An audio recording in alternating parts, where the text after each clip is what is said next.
Bank નહીં તો yes bank currently સારા levels પાસે આપણને કામકાજ કરતું જોવા મળ્યું છે. પ્રીવિયસલી આપણે જોયું હતું 23, 25, 23, 30ની આસપાસના લેવલ પાસેથી રિજેક્શન આપતું જોવા મળ્યું હતું.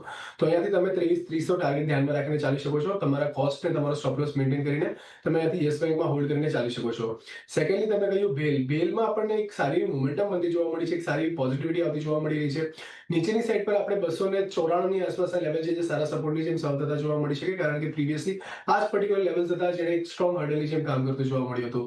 સો અહીંયાથી 294નો સ્ટોપ લોસ તમે મેન્ટેન કરો, ઉપરમાં 310, 312ના ટાર્ગેટ રાખીને તમે બેલને પણ હોલ્ડ કરીને ચાલી શકો છો.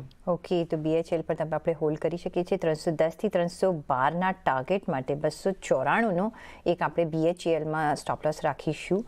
ઇવન યસ બેંકમાં તમે હોલ્ડ કરી શકો છો, અને યસ બેંકમાં આપણે જો નજર કરીએ તો 23